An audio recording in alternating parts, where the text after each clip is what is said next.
balik lagi nih sama Bang Timur. Di video kali ini kita bakal bahas salah satu komik indie dengan nuansa tokusatsu full action. Yes, kali ini gue bakal bahas komik Braja Jubah Perang. Yuk kita simak review singkat untuk judul ini.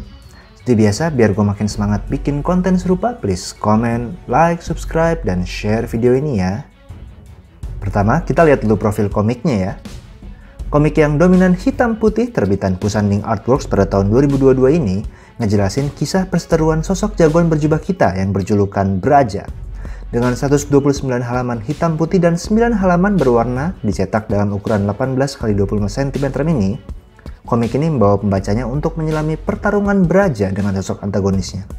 Menggunakan book paper 72 gram, komik ini terasa ringan walaupun relatif tebal dengan cover ivory 260 gram. Di halaman depan kita juga dapat tangan-tangan kreatornya loh, Mas Benny dan Mas Wisnu. Seperti yang gue bilang sebelumnya, komik ini secara umum menceritakan konflik antara sosok antagonis Darna, penguasa planet Basura yang membawa kehancuran lewat jubah perang saktinya setelah mengarahkan Basura, sosok terkuat selevel dewa di planet itu.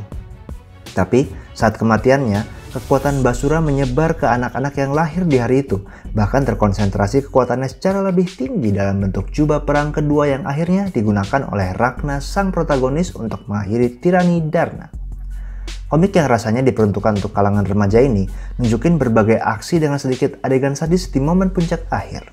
Ilustrasi komik ini dibuat sama Wisnu Hendra R yang pernah ngebikin komik tokusatsu kayak Komodo Dragon, Bornman, dan Warik Habang. Lalu untuk aspek gambar dan cover dibantu juga sama Suryo Prasetya.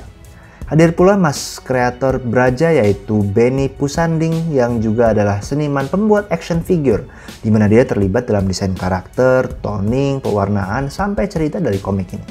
Pembuatan naskah dibantu oleh Hadianti Deliana dan Adam T. Husama. Kemudian ada bagian yang cukup unik di komik ini, yaitu adanya syair pada tiap transisi babak penceritaannya. Dimulai dengan prolog yang ilustrasinya dibantu Dionysius Miki dan syair-syair yang berikutnya dibuat oleh Ana W. Safawi.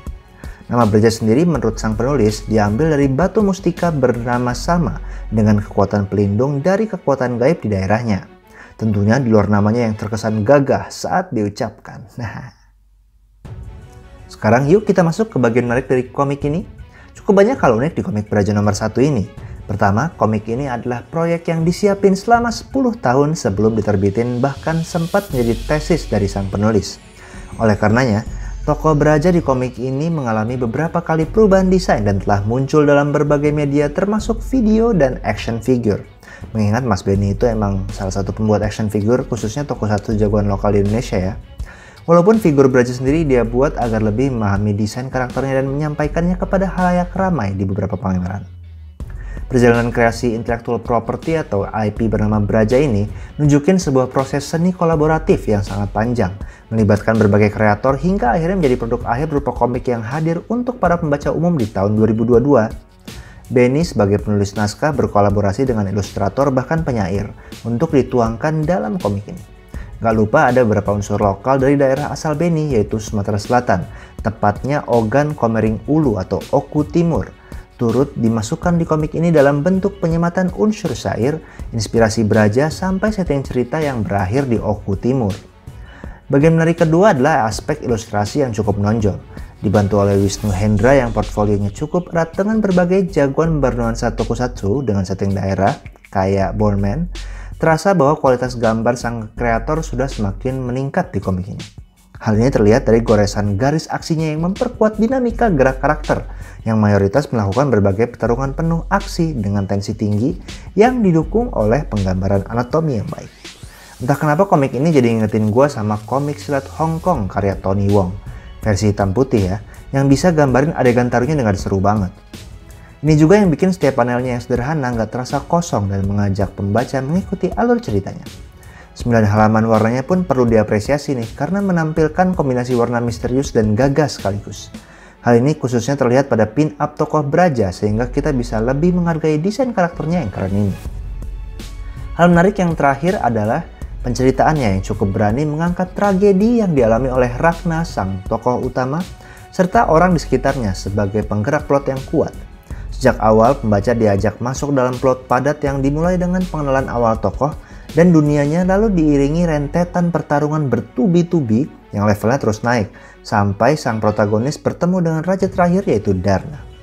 Komik ini juga berusaha mengangkat tema penting kepada pembaca mengenai bagaimana dua sosok berbeda menggunakan kekuatan besar yang dia dapatkan dan apakah mereka bisa menggunakannya untuk melindungi atau justru menaklukkan secara keji dunianya. Treatment plot ini juga yang membuat pembaca untuk ngikutin perjalanan si tokoh utama, bahkan turut ngerasain pandangan para tokohnya yang diperkuat lewat syair di tiap sisipan halamannya, hingga melihat sang tokoh utama menjadi sosok pamungkas di akhir cerita. Selain itu, komik ini juga membuka lanjutan kisah Braja, sebagaimana ending yang memperlihatkan sosok Ragna memasuki dunia lain dan masih hadirnya bayangan sosok Darna. Semoga komik ini juga diterima para pembacanya ya, jadi bisa lanjut nih ceritanya. Jadi, sebagai penutup, menurut gue untuk kalian yang suka dengan komik jagoan bernuansa tokusatsu mengenai perlawanan sosok baik dan jahat yang penuh dengan aksi tarung nonstop ala komik Tony Wong, rasanya Braja jadi alternatif bacaan yang menarik. Bonusnya, kalau kalian mau, bisa juga nih koleksi action figurnya langsung dengan kontak Mas Benny Pusanding tua. Nah, oke, mungkin itu dulu dari gue. Jangan lupa untuk tetap baca dan dukung terus komik Indonesia yang pastinya nggak kalah keren sama komik internasionalnya ya. Sampai ketemu di video berikutnya. Cus!